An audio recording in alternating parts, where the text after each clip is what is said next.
मित्रों, आपकी बात आपके साथ राकेश मोहन त्यागी यूट्यूब चैनल के आज दिनांक 27 फरवरी के सायंकालीन 216वें अंक में आप सभी का हार्दिक स्वागत अभिनंदन। मित्रों, आज इस अंक का शीर्षक है महाकुंभ का विरोध तो है बहाना, अपनी वंशवादी राजनीति को है आगे बढ़ाना। इस विषय पर आज इस महाकुंभ के अंतिम बेला में मैं आप सभी के समक्ष चर्चा करूंगा और मेरा अनुरोध है इस चर्चा को ध्यान से सुने, मनन करें, चिंतन करें और पसंद आने पर YouTube पर पूरा सुनकर लाइक करें, शेयर करें तथा जिन मित्रों ने चैनल सब्सक्राइब नहीं किया, मेरा अनुरोध है चैनल भी सब्सक्राइब करने की कृपा करें और अपनी कीमती राय कमेंट्स के माध्यम से भी जरूर दिया करें। मित्रों, जैसा कि हम सबको मालूम है कि मानवीय इतिहास के अंदर इस धरा पे जब से जीवन आया है, कहीं भी जो घटनाक्रम महाकुंभ के अवसर पर प्रयागराज में ये जो सनातन संस्कृति के एक धार्मिक पर्व को जिस बड़ी दिव्यता, भव्यता और विशालता के साथ मनाया गया है, उसका कहीं कोई इतिहास नहीं मिलता। और आने वाले समय में आप देखेंगे कि ऐसा इतिहास दोहराया जाना भी बहुत कठिन होगा कि किसी एक निश्चित जगह, एक निश्चित कार्यक्रम के तहत और हजारों वर्ष से यह जो कुंभ की परपाटी चली आ रही थी, उस कुंभ के इस 144 वर्ष महाकुंभ के अवसर पर आयोजित मानवीय इतिहास में इतने मानव एक समंदर जो वहाँ लहराया था, वैसा शायद ही कभी किसी ने देखा होगा। और इसकी विशालता का अनुमान आप सब लगातार पढ़ रहे होंगे, देख रहे होंगे, सुन रहे होंगे और बहुत से लोगों ने नहीं आते, संख्य सनातनी समाज के लोगों ने लगभग 67 करोड़ जो संख्या अभी निकल कर आ रही है कि संख्या में वह पहुंचकर जो इतिहास रचा है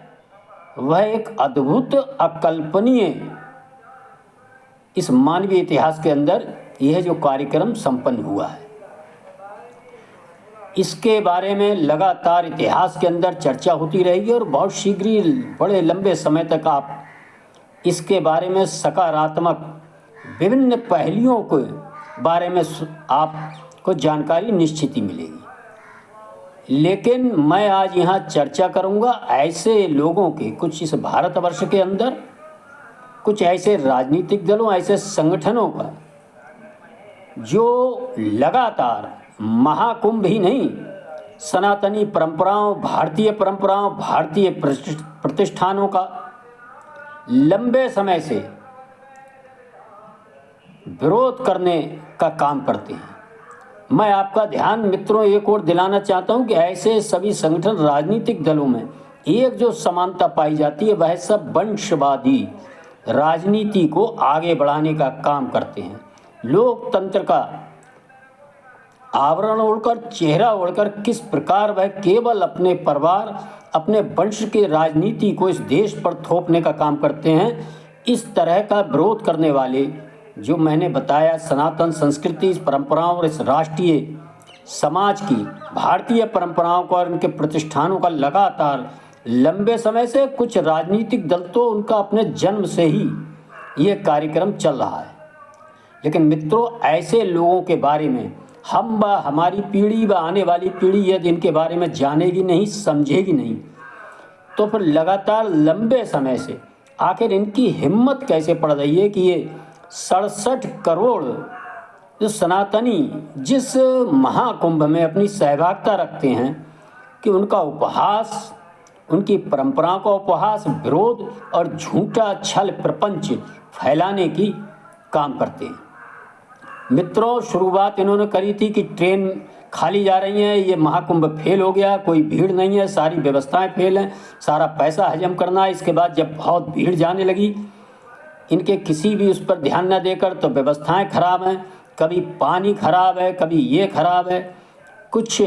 अप्रिय घटनाएं हुई उनको लेकर तरह तरह के भ्रम और जनता में भय का माहौल फैलाने का जो लगातार काम कर रहे थे, इनके सारे ऐसे ऊल जलूल विरोधों को और इनके छल प्रपंचों को पहचानते हुए सनातनी समाज ने 67 करोड़ की संख्या में वहां पहुंचकर इनके मुंह पर इनके झूठ को नकारने का जो काम किया है, इसको भी हमें जानना, पहचानना, समझना चाहिए कि आज देश का राष्ट्रीय समाज, सनातनी समाज इन बांटने, काटने, मिटाने के षड्यंत्रों को समझ चुका है और आगे बढ़ चुका है। लेकिन मित्रों, मैं आपसे एक बार पुनः कहना चाहूँगा कि हमारे अंदर ये बहुत बड़ी एक राष्ट्रीय समाज, सनातनी समाज में कमी कि हम बहुत शीघ्र ही भूल जाते हैं और हमारी इसे भूलने की बीमारी के कारण आज से नहीं, 1012 वर्ष से हम अपने शत्रु और मित्र बोध में अंतर करना भूल जाते हैं और कभी कभी हम शत्रुओं के बिछाए जाल में, एक कपटपूर्ण जाल में लगातार उनके किए पिछले कार्यों को भूलकर पुनः फंसने को अवशिप्त रहते हैं और ऐसी घटनाएं परंपरा इतिहास में लगातार मौजूद होती हैं। मेरा अनुरोध है, ऐसे लोगों को हम पहचाने, इस महाकुंभ का इस पुनीत अवसर, इस पुनीत कार्यक्रम का विरोध करने वाले ऐसे लोगों को, चेहरों को पहचाने और इनमें पहचानने में सबसे बड़ी ये सहायक कोई बात होगी तो इनका एक ही है कि ये सब वंशवादी राजनीति को आगे बढ़ाने का काम करते हैं। वह चाहे कांग्रेस पार्टी हो, जो जन्म से ही इस प्रकार सनातन और राष्ट्रीय समाज का पहले छुपे तौर पर विरोध करती थी और धीरे धीरे समय आने पर वो खुल के आ गई। उसके विरोधों की चर्चा लंबे समय से होती रही है और हम सब लोग इनके चेहरों को पहचान भी चुके हैं। वह चाहे फिर अन्य कांग्रेस का विरोध करने के नाम पर जो वंशवादी, जातवादी, ये इनमें जो समानता होती है, वह चाहे मुलायम सिंह जी द्वारा स्थापित समाजवादी पार्टी हो, चाहे राष्ट्रीय जनता दल हो बिहार का, चाहे पंजाब के अंदर अकाली दल हो और कश्मीर के अंदर जो राजनीतिक दल हैं जो वंशवादी आधार पर चलते हैं, और अभी नई एक पार्टी भी इस लाइन में लगी है, महाराष्ट्र के अंदर शिवसेना हो जैसी पार्टी, जो हिंदुत्व का नाम लेकर आप देखें किस प्रकार आज हिंदुत्व सनातन के विरोध करने वालों की लाइन में अपनी गिनती कराने का काम करके पूरी तरह ध्वस्त होने के कगार पर पहुंच चुकी है। चाहे शरद पवार जी की वंशवादी पार्टी हो और चाहे सुदूर दक्षिण में द्रविड़ पार्टियां किस प्रकार सनातन को बीमारी और जैसी चीज़ें बताने का काम करती आ रही हैं, विरोध कर रही हैं। यह इनमें एक समानता है। वह चाहे पश्चिम बंगाल की ममता बनर्जी भी हो, वो भी वंशवाद की ओर चल चुकी हैं, वह भी इस महाकुंभ को मृत्यु कुंभ बताने का दुस्साहस कर पा रही हैं कि जिनके यहाँ हर 5 वर्ष बाद होने वाले लोकतांत्रिक चुनाव से पहले हिंसा में दर्जनों लोगों की हत्याएं होती हैं, उनके ऊपर अत्याचार होते हैं महिलाओं के ऊपर, और उन चुनाव के बाद किस प्रकार उनको वोट न देने वाले ऐसे समूहों का बुरी तरह से उत्पीड़न किया जाता है, उनकी हत्याएं की जाती हैं, उनके घर जलाए जाते हैं। ये पश्चिम बंगाल के अंदर हम सब लगातार देख रहे हैं। लेकिन आप देखेंगे किस प्रकार उनको दुस्साहस होता है कि वह कुंभ जैसे एक पवित्र कार्यक्रम को मृत्यु महाकुंभ का नाम देती है। इसके पीछे कहीं ना कहीं हम सनातनी समाज और राष्ट्रीय समाज का वही भूलने का भाव है कि हम लगातार भूलते हैं और ऐसे लोगों को अपना कीमती वोट देने का काम करते हैं। मित्रों, मैं आप सभी का ध्यान इस ओर दिलाते हुए मैं इनके एक दूसरे गुण की ओर भी आपका ध्यान दिलाना चाहूँगा। जातवादी, वंशवादी के अलावा जातवादी आधार बनाकर ऐसे लोग एक ऐसे समाज के थोक में वोट लेने का काम करते हैं जो अपनी मानसिकता के आधार पर इस देश से अपना जुड़ाव महसूस ना कर अपने मतानुसार और उनके सारे धार्मिक मतानुसार जो तीर्थ स्थल हैं, उनके मोक्ष स्थल हैं और इतिहास में जो उनके प्रेरणा प्राप्त करने वाले जो नायक हैं, वह सभी बाहर से आते हैं। ऐसे बाहरी आतताई हमलावरों और अमानवीय क्रूर व्यवहार करने वालों को वह अपना आदर्श पुरुष मानते हैं। एक ऐसा समाज भारतवर्ष ही नहीं, विश्व के 57 देशों के अंदर भी रहता है। लेकिन भारतवर्ष के अंदर ऐसे समाज का,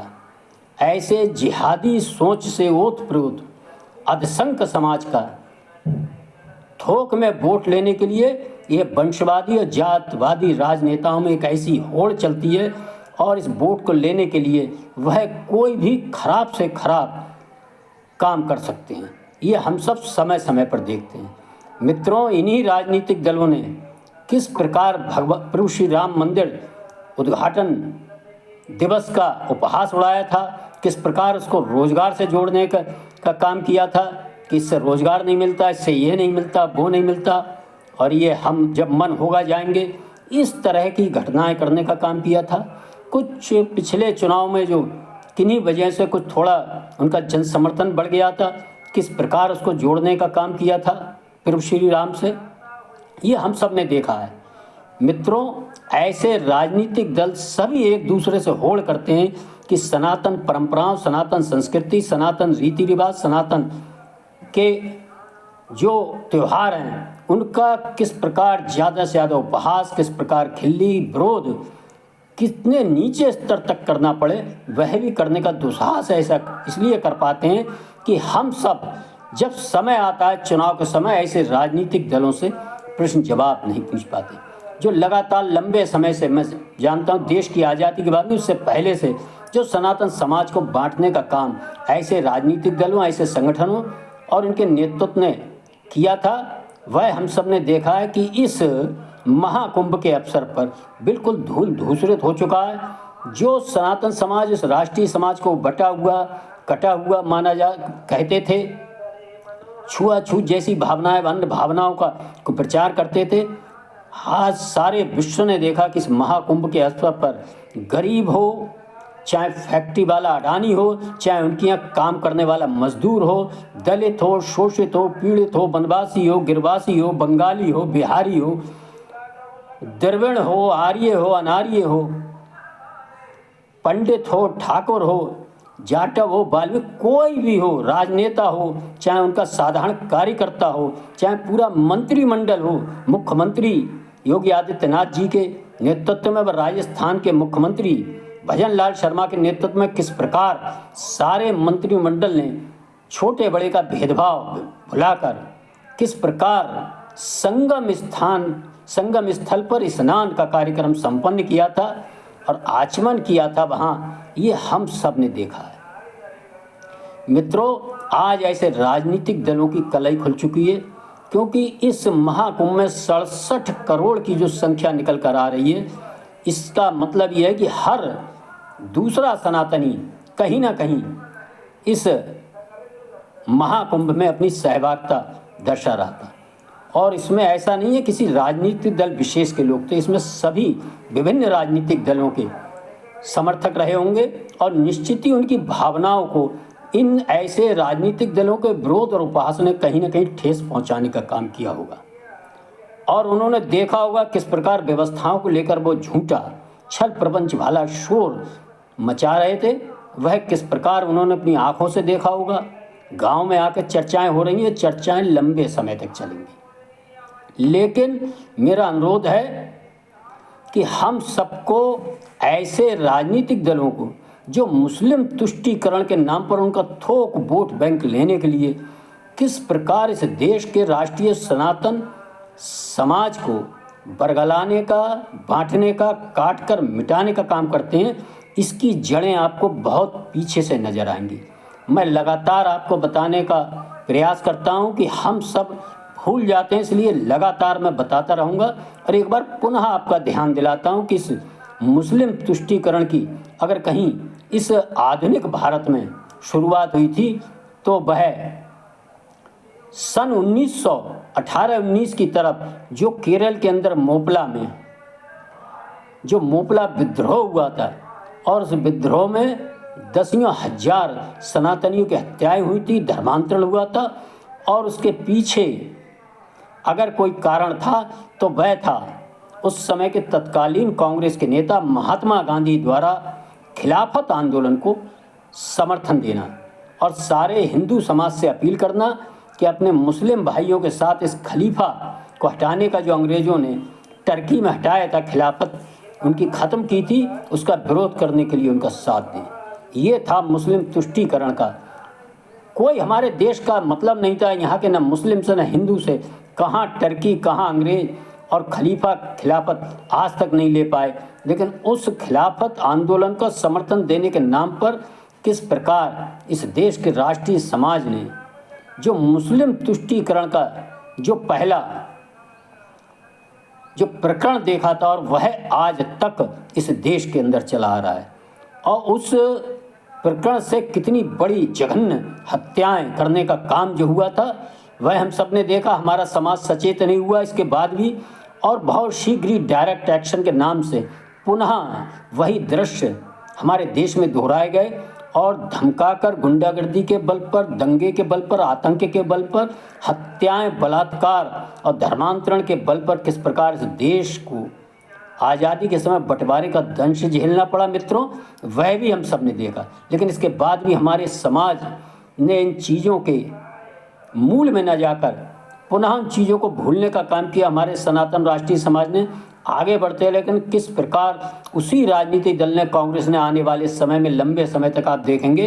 कि जो महात्मा गांधी रघुपत राघव राजा राम का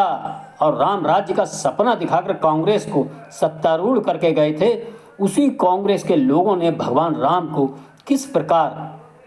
सुप्रीम कोर्ट में शपथ पत्र देकर काल्पनिक बताने का काम किया, राम सेतु को तोड़ने के आगे बढ़ने का काम किया था। यह हम सब ने देखा था। इसके बाद भी धीरे धीरे हमारे समाज में प्रभु श्री राम मंदिर निर्माण के नाते जो एक जागृति आई थी, बस जागृति के अनुरूप धीरे धीरे हमारा समाज सचेत हुआ, जागृत हुआ। मित्रों, यह महाकुंभ का अवसर पर जो विपक्षी दलों द्वारा जो विरोध किया गया है, इसकी गंभीरता को समझें और इनके किए गए कार्यों के कारण को भी समझें। यह केवल और केवल मैं और मेरे बाद मेरा बेटा किस प्रकार वंश में रहे, इसके लिए वो जो उनका जातिवादी समर्थक वर्ग है, वह भी कहीं ना कहीं अब इनके कृत्यों से अपने को अपमानित महसूस कर रहा है, क्योंकि बहुत बड़ी संख्या में इन्हीं के वर्ग के ऐसे, इन्हीं जातिवादी आधार पर जो राजनीति करते हैं, जिन जाति के आधार पर, वह भी लोग सनातनी परंपराओं को मानने वाले लोग हैं। और उनमें भी कुछ लोगों को छोड़कर आम जो लोग हैं वह अपनी परंपरा श्रद्धा के साथ मनाते हैं, संस्कारों के अनुरूप अपना जीवन जीते हैं, और वह सनातन संस्कृति के प्रमुख स्तंभ हैं। आज इनके विरोधों को देखकर, झूठे विरोधों को देखकर ऐसे राजनीतिक दलों का, चाहे वो बिहार में लालू प्रसाद यादव हों, चाहे अखिलेश जी हों, और चाहे द्रविड़ पार्टी के लोग हों, व अन्य राजनीतिक दल हों, इनके इन अंध विरोध को देखते हुए, लगातार सनातन संस्कृति के विरोध को देखते हुए कहीं ना कहीं वह भी अपने को अपमानित महसूस कर रहे हैं। और इन सब चीज़ों का परिणाम आने वाले समय में जो जातिवादी आधार पर राजनीति हिंदुओं को बांटने, काटने, मिटाने के षड्यंत्र में लगातार लगे रहते हैं, इन सबको समझ में आएगा। मित्रों, ऐसे राजनीतिक दलों को लगातार देश की जनता हाशिए पर धकेलने का काम कर रही है। आप देख रहे हैं कि पिछले 10-11 वर्षों से जो राजनीति का क्रम चला है, और जैसे जैसे राष्ट्रीय समाज, सनातन समाज इनके दुष्कर्मों को समझ रहा है और संगठित हो रहा है, उसको आप देखेंगे 14 हो, 17 हो, 19 हो, 22 हो और 24 में जो क्षणिक सफलता विपक्षियों को मिली थी, किस प्रकार 4-6 महीने के बीच वो खत्म हो चुकी है। आज चाहे उपचुनाव हो, चाहे हरियाणा का चुनाव हो, चाहे महाराष्ट्र का चुनाव हो, जो भी चुनाव हो रहे हैं, चुनाव दर चुनाव दिल्ली से लेकर अन्य जगह, आप देख रहे हैं कि देश का जागरूक जनमत ऐसे सनातन का विरोध करने वालों का लगातार हाशिए पर धकेल रहा है। और आने वाले समय में भी जो महाकुंभ का इन्होंने उपहास उड़ाने का दुस्साहस किया है, इसके दुष्परिणाम जरूर मिलेंगे। लेकिन मित्रों, मेरा आप सभी से कहना है कि हम सबको भूलना नहीं है। भूलेंगे तो फिर हम बटेंगे, और बटेंगे तो कटेंगे, कटेंगे तो फिर मिटेंगे, एक रहेंगे तो सेफ रहेंगे। इसी आशा विश्वास के साथ कि हमको एक रहना है, मैं अपनी वाणी को विराम देता हूँ। जय श्री राम, जय श्री वाल्मीकि भगवान, भारत माता की जय।